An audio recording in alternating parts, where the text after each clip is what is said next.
Magaling lang namin sa simbahan. Dadaling ko si Catherine dito sa unang restaurant kung saan kami nag-date. Kung makakalimutan yung 2016, April. Okay, so ang nangyari dito was, ang ate ko was pregnant, ayaw niya akong paalisin. Tapos si Mikey, first time naming nagkita, kasama ko yung mga friends ko that time. Tapos hindi niya ako na solo. So the next day, nag-invite agad siya na i-dinner out ako. In fairness, may follow-up date agad. Ibig sabihin, type pa niya talaga ako. Tapos ang ate ko, buntis nun kay Sevi, ayaw akong paalisin. Sabi niya, ka na makipag-date, dito ka na lang. Hanggang sa makatulog ako. Napatulog ko siya kaagad dahil nga buntis. Tapos tumakas ako. Like date our night.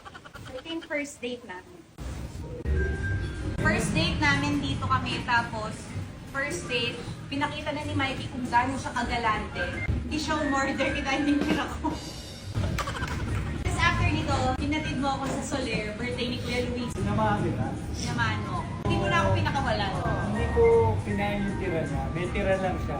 Eh, sa amin, bawal magtira. Kaya kinain ko na rin. Then ay Anong in-order ko 9 nun? years ago. So that time ba naisip mo na napakakasalan mo ako? Titignan pa kasi parang ilang days pa lang tayo magkakilala.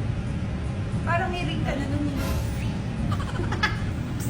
Ito na sushi ko. Lasapin mo. 10 years or back. Ang problema, kailangan niyang ubusin kasi hindi po ako kumakain ng ilaw. Sarap. Ano mga pinag-usapan natin nun? Getting to know pa lang tayo. Ako naalala ko dito, kunento mo sa akin yung sa States mo, nag-aral ka sa States, kaya ka umuwi ng Philippines dahil sa lolo mo. Tapos ikaw, anong mga naalala mo kunento ko sa'yo? Wala. Ano? Ano na maalala? Hindi pag first date, syempre parang ay may turn off ko, sinabi, or shit, gusto ko na talaga to. So, bakit Nakakatuwa ka naman kausap. Anong pinag-usapan natin nun na nasabi mong, siya na to? May naalala ka wala? Particular? Wala talaga. Masyado nang set yung mind mo na ako na yung type mo talaga no? Day one pa lang. Ano bang meron sa akin? Ba't patay na patay ka? Feeling mo. Naguguluhan na rin ako. Nung nakasama mo ko dito, na-imagine mo na yung honeymoon natin. Wow. Oo, totoo. Ako na-imagine ko na. Kasi ang masil-masil ni Mikey noon, may abs. Insert picture. Hindi mo napapansin, gumaganito ako nun. Pag kumakain ako nun. Kasi para sa akin, siyempre unang-una yung family background. Hindi, first impression ko sa kanya, nung nalaman ko taga dito lola niya, mayaman pala to. Since na dito. Akala ko ako mabuhay dito. Nag-aral sa States, I confirm. Ang Jolux kasi nito. Jolux na ako, pero mas Jolux. Yung unang text sa akin, kung ano nung mga tinitext, grade 7 daw siya with a B. Eh, akala ko kasi ganun ka. Yun ang makakaakit sa'yo. Ako pa, hello. Pure English na ako sa'yo nun. Tapos ang sabi pa niya sa akin, sige, sabihan mo na lang kung kailan ka. Available naman ako everyday. Sa loob ko, lang trabaho to. Ano ba to? Anong deal nito?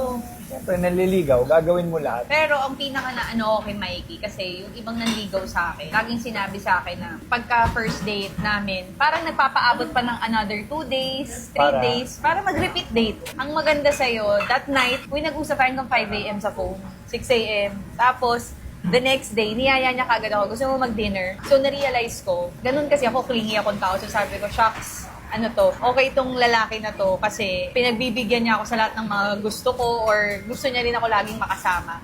So, dito niya yun na ano sa akin. Kaya sabi ko, ang gagawin ko, meron talaga akong birthday party ni Kuya Luis. Niyaya ko siya, sabi ko, o gusto mo ba akong ihatid? Samahan daw niya ako. Ay, ang feeling pa niya nun, sabi ko, gusto mo ba ako ihatid? Ang sagot niya, gusto mo? Gusto mo Kasi ba? Hatid nakakasama kita? ko ng mga panahon na yun, si Papa P. Tinext mo si Papa P, di ba nun? Nagaya ko siya eh. Di ba tinext mo si Papa P na, ay, magde-date kami ngayon? Ano sabi niya? Go for it. Go for it, bro. Tapos the next day, nagising na lang ako. Grabe, nasa kama na kami. And we were so drunk. Kiss na. Dito ba tayo nag-kiss? Hindi tayo nag-kiss. Mga after, a month. Tapos ang sinabi mo sa akin sa first kiss natin, huwag kang mag-alala, hindi ako mawawala, hindi kita papabayaan, hindi kita iiwan. Iba ako. Seryoso naman kasi ako. Sinabi niya sa akin. Kasi parang pakot ko pa, akala mo naman binigay ko talaga yung puri ko. Kiss na tayo. Sabi niya, huwag kang mag-alala, hindi ako, hindi nga siya nawala. Kiss. Kiss. Uy, ano to? Smart to kaya. Naalala mo to, yung favorite mo. Wala akong ano. Yung cookies. Hindi. Ano? Yung dati mong gusto rin dito. Yung cookies. Hindi. Bago yung cookies, yung lemon bar. Never ko gusto. Mikey, never yung cookies ang gusto ko. Oo nga, pero nagustuhan mo rin yung lemon bar nung mga una. Never. Nung unang-una lemon bar. Mag-asawa na tayo ng cookies. Ito yan dati. Cookies talaga Naalala kasi mo, cookies ang ate yun. nagpapabili ka pa ng mga lemon cake. Lemon Hindi, light, oo pero nga. hindi Pero lemon. before that, gusto mo rin to. Mali siya. Eh, di gustuhin mo na lang. Hindi, Pwede oatmeal gustuhin to mo eh. na lang. Asan na yung gusto ko? Wala na silang stock eh. Bakit yan? Puro gusto mo yan. Ay, baka ibang babae. Selos ako. Taba? Thank you, te. Thank you, ate. Salamat. Siya may gusto ng lemon. Sabi ko, pwede change it. Mas gusto ko lemon. Mas masarap yung lemon Oo, kaysa sige. So, fruit ikaw eh. yung may gusto. Dora.